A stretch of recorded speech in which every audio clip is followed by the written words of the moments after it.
오늘 가정예배 말씀은 누가복음 23장 39절부터 43절 말씀까지입니다. 신약성경 138쪽 정도 됩니다. 누가복음 23장 39절부터 43절 말씀까지 봉독합니다. 달린 행악자 중 하나는 비방하여 이르되 내가 그리스도가 아니냐 너와 우리를 구원하라 하되 하나는 그 사람을 꾸짖어 이르되 내가 동일한 정죄를 받고서도 하나님을 두려워하지 아니하느냐. 우리는 우리가 행한 일에 상당한 보응을 받는 것이니 이에 당연하거니와 이 사람이 행한 것은 옳지 않은 것이 없느니라 하고 이르되 예수여 당신의 나라에 임하실 때에 나를 기억하소서 하니 예수께서 이르시되 내가 진실로 내게 이르노니 오늘 내가 나와 함께 낙원에 있으리라 하시니라. 아멘. 오늘 말씀은 2013년도에 제가 설교했던 내용을 다시 한번 재편집하고 요약해서 가정예배안으로 만들었습니다. 가정예배안의 요약본을 참고하셔도 좋고요. 말씀 잘 들으시면서 은혜 누리시기를 부탁드리겠습니다. 예수님은 고독하고 외로운 생애를 사셨습니다. 제자들이 늘 곁에 있었으나 홀로 기도하시던 모습이 사복음서에 종종 등장하고 심지어 체포당하여 신문과 고난을 당했을 때도 아무도 편들어주는 사람이 없었으며 결정적으로는 십자가에서 아버지 하나님께 외면당하는 이 지옥의 고통까지 홀로 담당하시죠.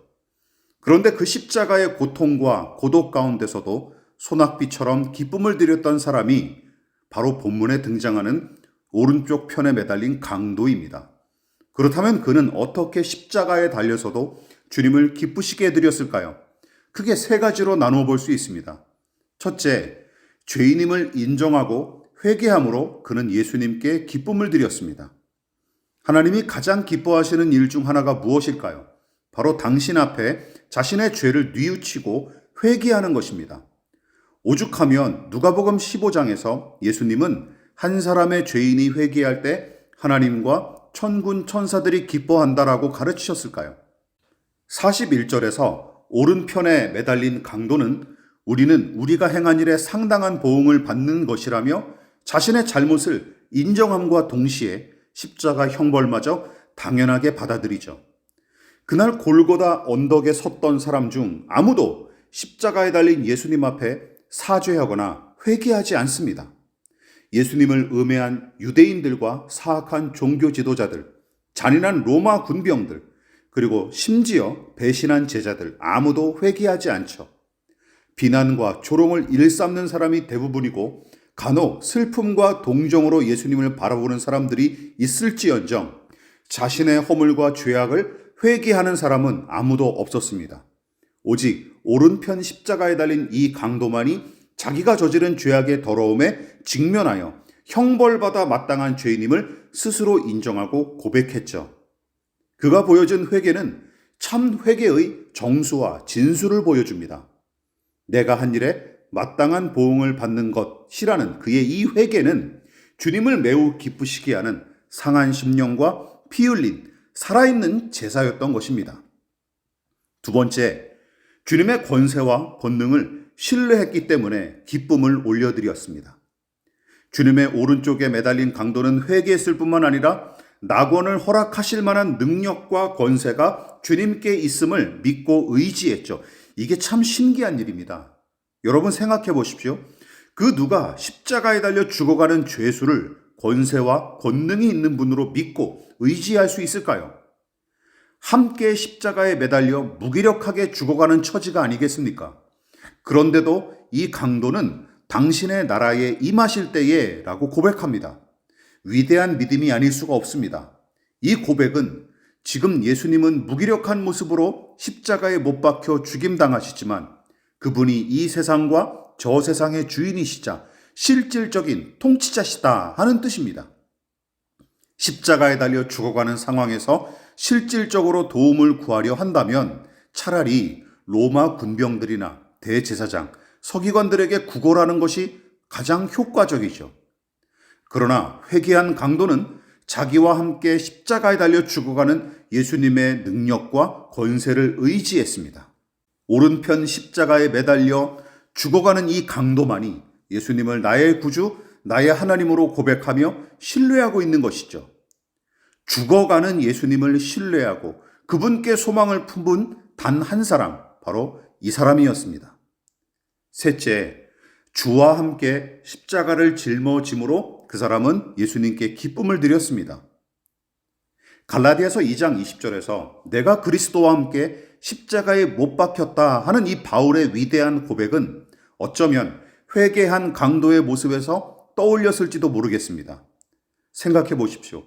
주님과 함께 십자가에 못 박힌 이 강도야말로 바울의 고백을 가장 선명하면서도 직접적으로 체험한 사람이 아니겠습니까? 십자가를 지고 주님을 따르는 것, 십자가에 못 박혀 자기를 부인하는 것, 이 모든 것을 주님과 함께 몸소 겪은 유일무이한 영광과 은혜를 누린 사람이 바로 이 강도죠. 그래서 그는 자기가 저지른 죄를 핑계대거나 합리화하지 않았습니다. 또한 그저 예수님의 처분만 바란 것을 보십시오. 십자가에 못 박힌 것은 단지 그의 몸만이 아니라 온 마음과 영혼까지 못 박았던 것이 틀림없습니다. 게다가 그 시각 그곳에서 주님의 고통에 가장 가까이 동참하고 크게 공감한 사람은 다름 아닌 이 강도였을 테죠. 예수님이 그 사람을 통해서 얼마나 많은 기쁨과 위안을 얻었을지 상상해 보시기 바랍니다. 여러분, 이처럼 참 믿음은 어떤 처지에서도 자기의 약함과 죄악을 직시하고 전폭적으로 주님을 의지하도록 이끌죠. 이것이 믿음의 효력입니다.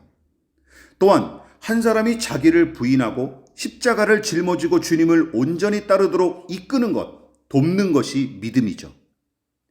저와 여러분, 이 믿음이 있는지 돌아보시기 바랍니다. 혹자는 오른편의 강도가 얻은 구원이 부끄러운 구원이라며 폄하하는 사람들이 있는데 과연 이 오른편의 강도는 부끄러운 믿음의 사람이었을까요?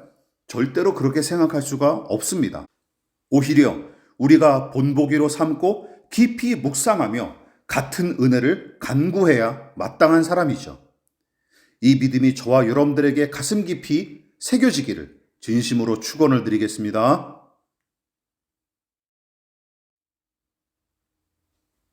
지금은 우리를 위하여 십자가에 몸버려 피 흘려 돌아가신 예수 그리스도의 한량없으신 은혜와 하나님 아버지의 지극하신 사랑하심과 성령 하나님의 영원한 사귐이 주님과 함께 십자가에 매달려 자신의 죄를 인정하고 회개했던, 그리고 주님의 권세와 권능을 신뢰하여 하나님의 나라를 구하며 또한 주와 함께 십자가를 짊어짐으로 예수님께 기쁨을 홀로 올려드렸던 오른편 십자가의 강도처럼 예수님을 진심으로 섬기고 사랑하고 따르기 위해 겸손히 머리 숙인 사랑하는 성도들의 머리머리 위에 저들의 가정과 직장과 사업장과 학업과 장래 가운데, 그리고 이 나라 이민족과 한국교회와 저 북녘의 동포들과 세계와 열방 가운데 지금부터 영원히 함께 하시기를 간절히 축원하옵나이다.